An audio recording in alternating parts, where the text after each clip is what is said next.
በዚህ ሰዓት የኦርቶዶክስ ቤተክርስቲያን ውስጥ በደረሰ የአጥፍቶ መጥፋት ፍንዳታ የ22 ሰዎች መገደላቸው እየተገለጸ ይገኛል። እኛ ሞተን እኛ አልፈን ቤተክርስቲያን ግን ነጻ ትወጣለች።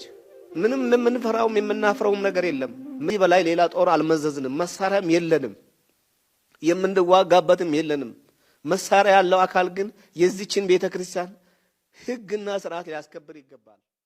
ዝቋላ ላይ አባቶችን የገደለው ገዳዮች ሳይሆኑ ኦርቶዶክሳውያን ናቸው። ለምን ብትሉኝ ኦርቶዶክሳውያን ናቸው። ነፍሰ ገዳይ ኦርቶዶክሳውያን ናቸው። ተዋጆ ታረዱላ ታረዱላ ታረዱላ ሰማይቶሉላ ዝቋላ ላይ ታረዱላ ሰማይቶሉላ ታረዱላ ሰማይቶሉላ። ሁሉን ያደረገልችልኝ ቅድስት ኪዳነ ምሕረት ነች። ሻለቃ ኃይሌ ገብረስላሴ 70 እና 80 ሚሊዮን ያላት እቺ ኦርቶዶክሳዊ ቤተክርስቲያን 20 ሚሊዮኑ ሶሻል ሚዲያ ቢጠቀም እንዴት 1 ሚሊዮኑ ማርያም ብሎ መጻፍ ያቅተዋል? ሰላም እንዴት አላችሁ? በመላው ዓለም የምትገኙ ወደ ዮሐንስ ሚዲያ ተከታታዮች እግዚአብሔር ይመስገን። እንግዲህ በዝቋላ አቡነ ገብረ መንፈስ ቅዱስ ገዳም የተደረገው ነገር እጅግ ዘግናኝ፣ እጅግ ሰቅጣጭ፣ እጅግ የሚያስለቅስ ነገር ነው። ብዙ ሰዎች ድምጻቸውን እያሰሙ ይገኛሉ። የታፈኑት እንኳን ይለቀቁ ከተባለ ድረስ እየተባለ ብዙዎች ድምጻቸውን እያሰሙ ይገኛሉ። ዛሬ ደግሞ የእናታችን የቅድስት ኪዳነ ምሕረት በዓል ነው፣ ወራዊ በዓል። ይህን ተከትሎ ደግሞ አንድ ነገር ተሰምቷልና አትሌት ኃይሌ ገብረስላሴ ሁላችንም የምናውቀው በተለይ ስለ ቅድስት ኪዳነ ምሕረት የመሰከረውን እንመለከታለን። የተለያዩ ነገሮችን የምናይበት መራግብር ነው። እስከ ፍጻሜው አብራችሁን ቆዩ። ላይክ እና ሼር ማድረጋችሁ እንዳትረሱ። ኮሜንት ላይ ኪዳነ ምሕረት እናቴ እያላችሁ ብትጽፉ ደስ ይለኛል። እስቲ ኃይሌ ገብረስላሴ ምን እንዳለ እንስማ። ሁሉን ያደረገችልኝ ቅድስት ኪዳነ ምሕረት ነች ሲል ሻለቃ አትሌት ኃይሌ ገብረስላሴ ተናገረ። የዓለም አቀፍ የ27 ሪከርዶች ባለቤት ሻለቃ አትሌት ኃይሌ ገብረስላሴ በሩጫዬ ሁሉ ኪዳነ ምሕረት ረዳቴና አማላጄ ናት ሲል ተናግሯል። የህይወት ውጣ ውረድና ፈተናን በከፍተኛ ትዕግስትና ብርታት ያለፍኩት በእናቴ በቅድስት ድንግል ማርያም ብርታት ነው ሲል ተደምጧል።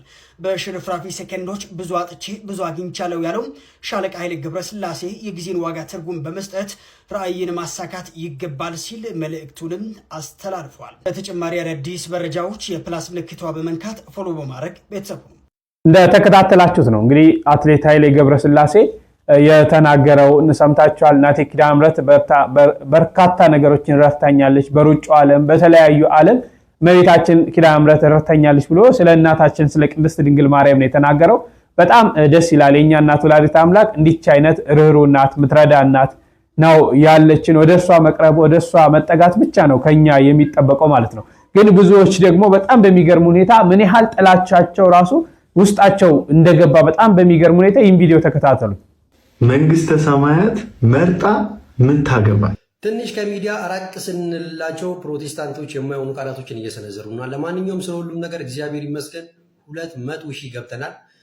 እናንተንም የኔ ቤተሰቦች አመሰግናለሁኝ። ስለ ሁሉም ነገር እግዚአብሔር ይመስገን። በተነሳው ውዝግብ ላይ ሐሳቤን ሳትረዱኝ ነው በውስጥ መስመር ስትሰድቡኝም የነበራችሁ፣ እኔንም ልጄንም ስትናገሩ የነበራችሁ፣ እንዲሁም ደግሞ በውስጥ መስመር እንደወንድም ስታወሩኝ የነበራችሁ፣ ሐሳቤን ተረድታችሁ ስናወራ ተደዋውለንም ያወራን ወንድሞቼ ሁላችሁንም የሰደባችሁኝንም ያልሰደባችሁኝንም በክርስቶስ ፍቅር እወዳችኋለሁ ማለት ነው። ይህንን ቪዲዮ በምችሉት መጠን ኮፒ ሊንክ አድርጉልኝ። ምክንያቱም ቪዲዮ ከሰራው በጣም ስለቆየው ቫይራል እንዲወጣ በደንብ ኮፒ ሊንክ አድርጉልኝ።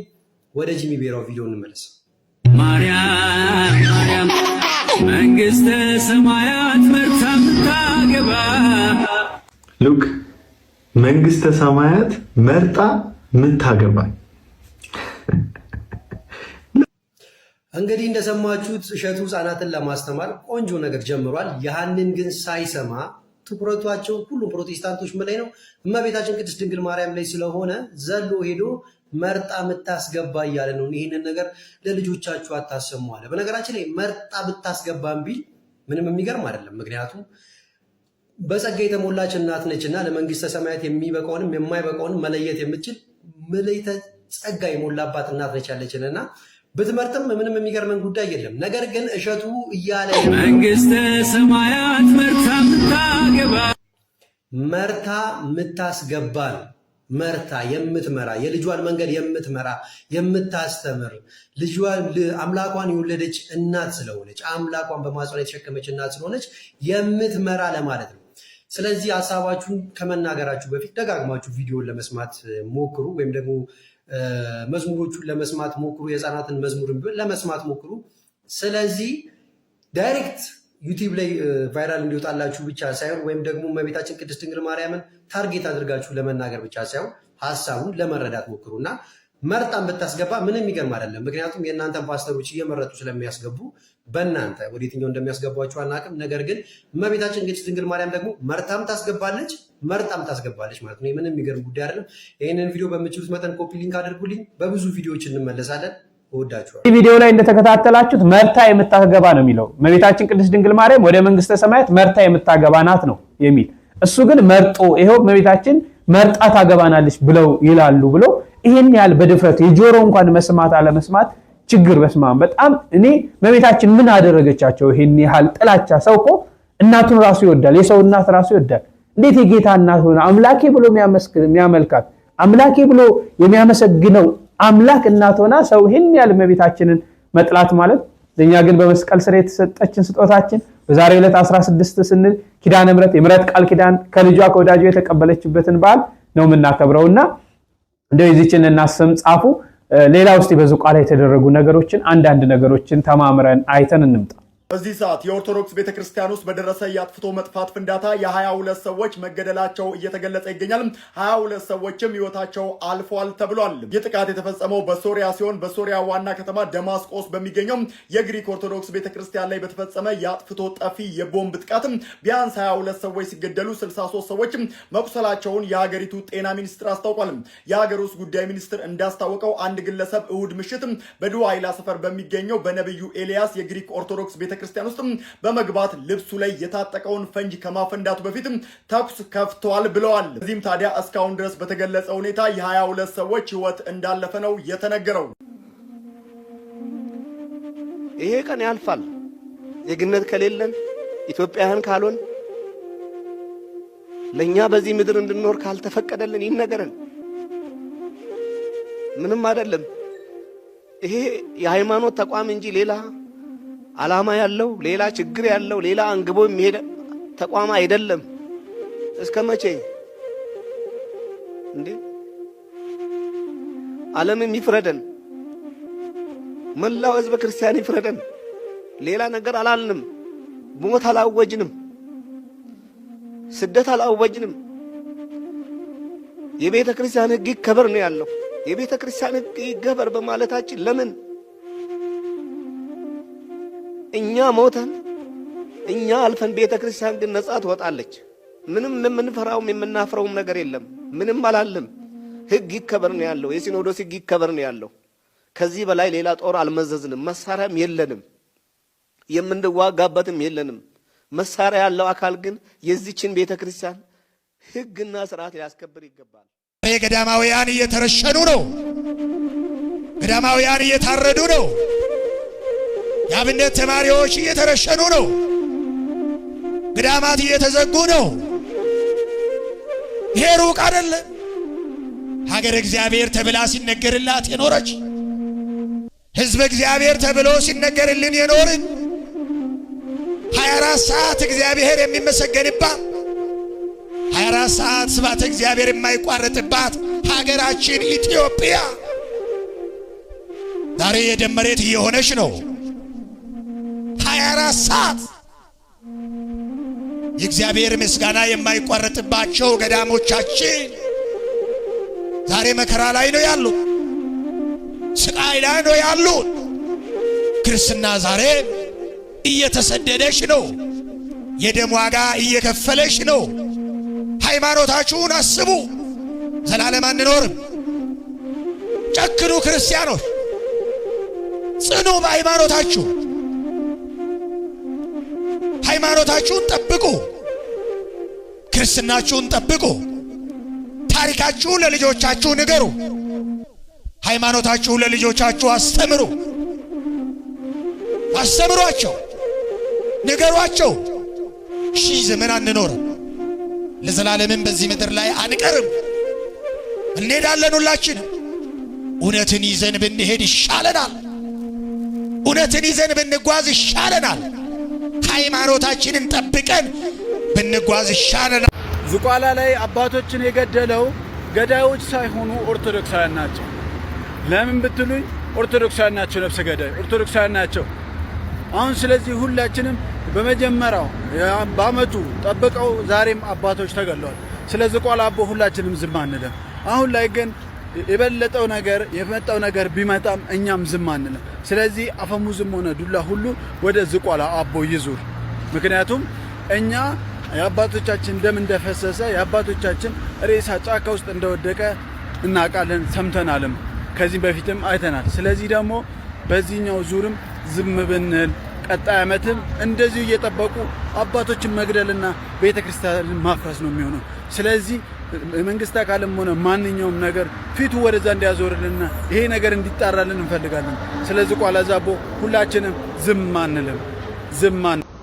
ይህ ግፍ እስከ መቼ ነው የሚቀጥለው? በእውነት ሰለችን።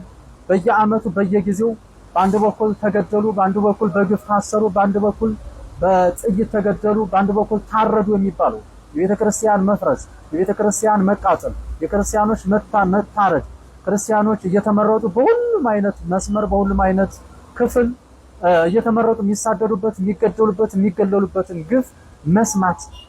ይህንን ድምጽ እየሰማችሁና ይህንን ቪዲዮ እየተመለከታችሁ ያላችሁ በመላው ዓለም ያላችሁ የተዋሕዶ ልጆች እንደምን አላችሁ? እንደምን ቆያችሁ? ተጓዥ ነፍሰኝ ዛሬ ወደ እናንተ ብቅ ያልኩት በእውነት ሐዘኔን ለመግለጽ ነው። የዛሬ ዓመት አስታውሳለሁ በደቡብ ምዕራብ ኢትዮጵያ በኩል ያለችውን ቤተክርስቲያን እያገለገልኩ በነበርኩበት ሰዓት ቢያንስ ለአንድ ሳምንት ያክል ኔትወርክ የሌለበት አካባቢ ነበርኩኝ። ከዚህ አገልግሎት ስመለስ የሰማሁት ወደ ሚዲያ ውስጥ ስገባና አንዳንድ ጓደኞች ደውለው ያስረዱኝ መርዶ እጅግ ከባድ ነበረ። እሱም በዝቋላ ያሉ አባቶቻችን መነኮሳት በግፍ እንደተገደሉ ነበረ። ዛሬ ደግሞ እውነት እጅግ በጣም ያሳዝናል። ያ ስብራታችን ሳይጠገን፣ ያ ቁስላችን ሳይድን፣ ያ ቁስላችን ሳይደርቅ በግፍ የተገደሉት የዝቋላ አባቶቻችን ሰማዕታት ዓመታቸው ገና ሳይከበር ሐዘናችን ገና ከሐዘናችን ያንን ሐዘናችንን ሳንረሳው ዛሬ ደግሞ ከወደ ዝቋላ ሌላ ስብራት፣ ሌላ ሐዘን፣ ሌላ የግፍ ሞት ነው የሰማነው። ዛሬም እንደተለመደው እነዚያው ልማደኞች ቃየላውያን በዝቋላ በዓት ተወስነው በዝቋላ ገዳም ተቀምጠው ስለ ኢትዮጵያና ስለ ኢትዮጵያውያን ያለ ማረፍ ያለ ድካም የሚለምኑ የሚማጸኑ መነኮሳት አባቶቻችን በበዓታቸው ውስጥ በግፍ እንደተገደሉ ሰምተናል። በጣም ያሳዝናል። እነዚህ መነኮሳት ስለ ሁላችንም ስለ ኢትዮጵያውያን ጎሳና ዘር ሳይለዩ ሳይመርጡ ስለ ሁሉም ኢትዮጵያውያን ከኢትዮጵያም አልፎ ስለ አፍሪካና ስለ ዓለም ስለ ሰው ልጅ ሁሉ የሚማጸኑ የሚለምኑ ራሳቸውን በእውነት ከላመው ከጣዕመ ዓለም ራሳቸውን አርቀው ራሳቸውን በበዓትና በገዳም ወስነው እየለመኑ ያሉ እየተማጸኑ ያሉ ገዳማውያን ዛሬም በቃየላውያን በግፈኞቹ በግፍ እንደተገደሉ ሰምተናል። እስከ መቼ ድረስ ነው ይሄ የሚቀጥለው? በአንዳንድ አቅጣጫ ታላላቅ የአብነት መምህራን በእውነት እንደ ግፈኛ እንደ ወንበዴ እንደ ሌባ እየታፈኑ ሲታሰሩ እየሰማን ነው። በአንዳንድ አካባቢ ደግሞ ታላላቅ የአብነት መምህራን በግፍ ሲገደሉ፣ በጥይት ሲገደሉ፣ በግፍ በጥይት ሲገደሉ እያየን ነው እየሰማን ነው። ዛሬ ደግሞ በዚሁ በዝቋላ በኩል የሰማነው ደግሞ ይህንኑ ነው። በበዓት ተወስነው ሁሉንም ነገር ትተው ዓለምንና ዓለማውያንን ትተው ነገር ግን በገዳም ተወስነው ስለነዚሁ ትተዋቸው ስለወጡት ስለ ዓለምና ስለ ዓለማውያን እየተማጸኑ እየለመኑ ያሉ ገዳማውያን ዛሬም በዝቋላ ገዳም በግፍ እንደተገደሉ ሰምተናል። ይህ ግፍ እስከ መቼ ነው የሚቀጥለው? በእውነት ሰለችን።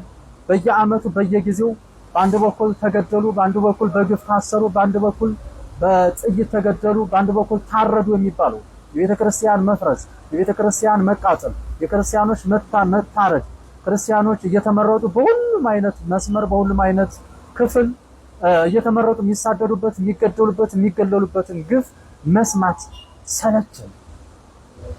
በእውነት አባቶቻችን ይህንን ጉዳይ ጠበቅ አድርጋችሁ በመያዝ ይበቃል ልትሉ ይገባል። በእውነቱ ሁላችንም አዝነናል።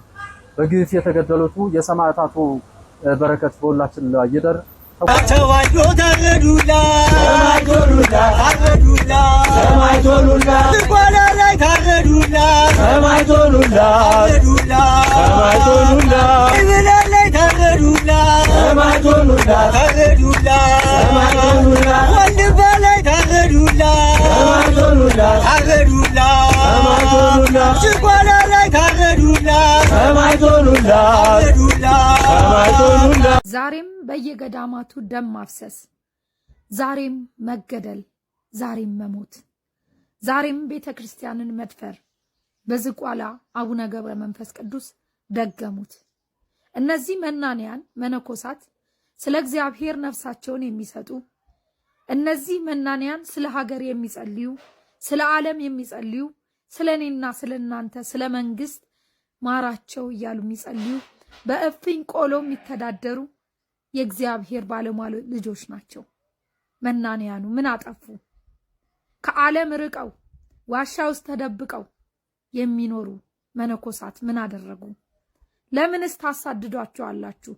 ለምን ዋሻቸው ገብታችሁ ትገሏቸዋላችሁ? እባካችሁ የቤተ ክህነት አባቶች ዝቋላ ላይ እየተደጋገመ ለሚደረገው ነገር እባካችሁ መፍትሄ ስጡ። ከመንግስት ጋር የምትገናኙት እናንተ አባቶች እባካችሁ ለዝቋላ አቡነ ገብረ መንፈስ ቅዱስ ገዳም አንድ ነገር አድርጉ። የአባቶቻችን በረከት የሰማዕታት በረከት በኔም በእናንተ ላይ ይደር። ዝቋላ አቦ ይሄ አይገባም ነበረ። ምነው እናቴ ኪዳነ ምሕረት በለተ ቀንሽ እንደዚህ አይነት መልኩ አሰማሽ? እባክሽ ፈጥነሽ የአስራት ሀገርሽን ኢትዮጵያ አትርሽ። ዛሬም ይሄ ስራችን፣ ዛሬም ይሄ በደላችን፣ ዛሬም ይሄ ጭቆናችን ሀገራችን ላይ ዋጋ እንዳያስከፍለን እባካችሁ የተዋሕዶ ልጆች ተክተን ሁላችንም ብንጸልይ። በድጋሚ እንዴት በዝቋላ አባቶች ላይ ይሄ ነገር ይደረጋል? ምን ባደረጉ? ምን በበደሉ? ስለ ሀገር በማለዱ? ስለ ሕዝብ በጸለዩ? እኛ እንኳን ስንሄድ ወደ ገዳም እኮ ምንድነው የሚሉ? እናንተ ለሰማዕታትነት የመጣችሁ ወጣቶች እንኳን ደህና መጣችሁልን እኮ ነበር የሚሉን። ዛሬ ማን ሊቀበለን ነው? ይህንን ቪዲዮ ለሚመለከተው አካል እንዲደርስልን አብዝታችሁ ኮፕሊንግና ሼር አድርጉልን። ሀገረ ስብከቱ እንዲሁም የቅዱስ ሲኖዶስም አይቶ ፍትህ ለዝቋላ አባቶች። እንግዲህ በርካቶች ተገድለው ደግሞ በርካቶች ታፍነው ተወስደዋል እስከዛሬ ድረስ ስለማጥፋታቸው። አሁን ደግሞ ሁላችንም ስለመጥፋታችን አዘንኩ። እግዚአብሔር አምላክ ፍርዱን ይስጥ።